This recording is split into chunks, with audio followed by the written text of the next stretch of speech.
Hello guys, what's up guys? Nandito kami sa Mansalay. Anong service doon? Nasaan na? Yun. So we are here in Bukton Beach, White Sand Beach. So hindi pa siya na-develop, but look at the place. Ayan. Init. Ang bangka.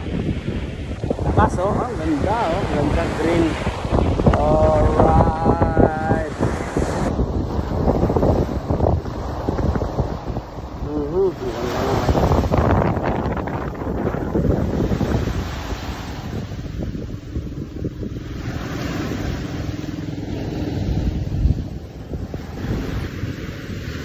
What a view!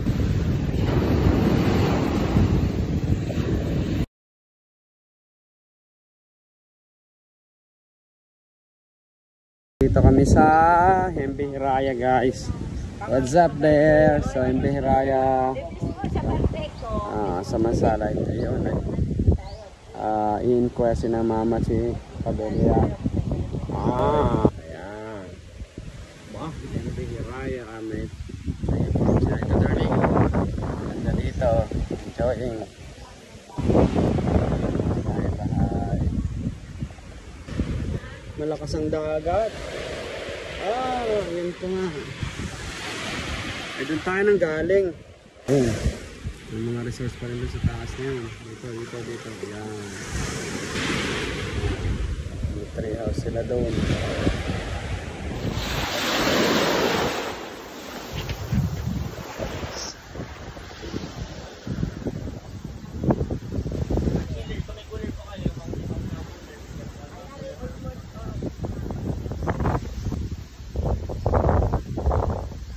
Meron pa rin dito yung kitchen nila.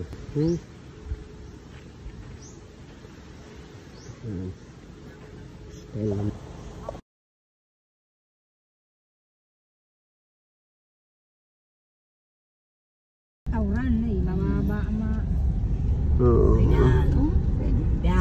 Diyan hobi. Gina ang kainan. BWCRA mo. Siya. Yaman din. Ayan.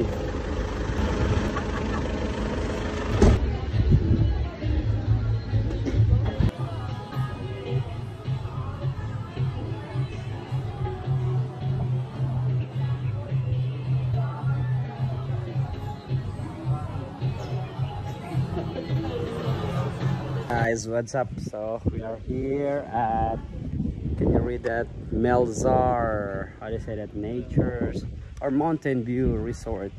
So we're on the top of the mountain here. As you can see, the surrounding there is quite dry already because it's already summer here in the Philippines. Dito lang kami. May ginagawang port dito. Yes, that one. So look at the view here in Mansalay, Oriental Mindoro. Wow. Yeah. So I will show you some parts here. Mountain top, really hilly, and then down to that pristine beach. We've been there in Buktot Beach, and then they say that over here is the Mindoro Cultural Heritage Museum. So look at that one. Wow, this is really amazing and fantastic. I have never seen this before in Mansalay, Oriental Mindoro. And look at their cottages over there. Resort. So this is quite wonderful place to stay. But the summer is really hot over here. So see you guys.